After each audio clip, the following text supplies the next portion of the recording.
ये वास्तु का मंडल है। ये वास्तु मंडल वास्तु देवता सर्वस्वरूप है। अनंत अर्थात पृथ्वी के भूमि के देवता हैं। भूमि के समस्त प्रकार के दोषों के निवारण के लिए भवन निर्माण के बाद बहुत सारे दोष होते हैं।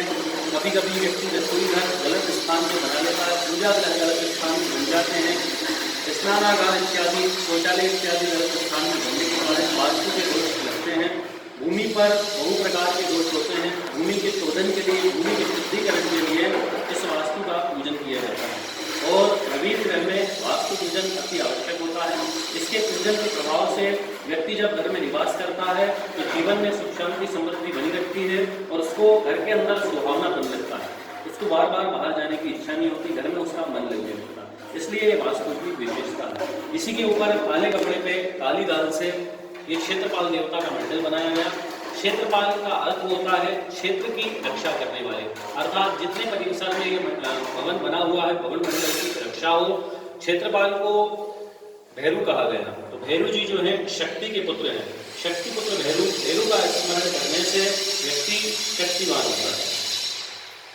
व्यक्ति शक्तिवान होता है और भैरू जो है क्षेत्रपाल की देवता, ये क्षेत्र की रक्षा करते हैं। इसमें भगवान महादेव की दुहाई देकर के इनको ये ऐसा प्रार्थना की जाती है कि हे क्षेत्रपाल देवता, हमारी इस भूमि पर कोई भी भूत प्रेत डाकिनी शाकिनी बेताल पिशाच इत्यादि कोई हो तो इस भूमि को छोड़कर अन्यत्र चली जाए। आपको महादेव की दुहाई दी जाती है और ऐसी क्रिया करने से, इनका पूजन करने से यह स्थान रिक्त होता है।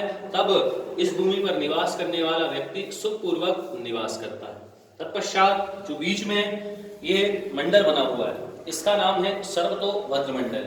सर्वतो अर्थात सर्वत्र, चारों दिशाओं से, चारों कोनों से, आकाश पृथ्वी 10 दिशाओं से, सर्वत्र अर्थात सब प्रकार से कल्याण करने वाला, सर्व प्रकार से रक्षा करने वाला, सब प्रकार से सुख देने वाला सर्वतो भद्र अर्थात ये लक्ष्मी नारायण का मंडल होता है।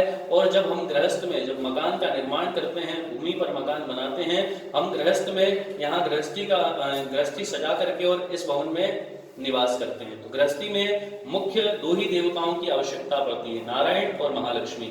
नारायण जीवन में सब प्रकार की शांति देते हैं और महालक्ष्मी से सब प्रकार की सांसारिक सुख की प्राप्ति होती है। संसार के सारे भौतिक सुख व्यक्ति संसार में महालक्ष्मी की कृपा से प्राप्त कर सकता है। लेकिन महालक्ष्मी भी श्री हरि के चरणों में बैठ करके उनके चरण की सेवा करती है, क्योंकि नारायण की ही चरणों में शांति का निवास है। जीवन में लक्ष्मी बहुत हो, सुख बहुत हो, लेकिन शांति नहीं है तो जीवन का विफल माना गया। इसलिए सुख शांति समृद्धि के लिए ये मुख्य देवता लक्ष्मी नारायण का मंडल, इनका पूजन करने से जीवन में समृद्धि बढ़ती है, सुख आता है, शांति होती है। इति श्री सर्वतो वास्तु भद्र मंडल संपूर्ण। जय श्री कृष्ण।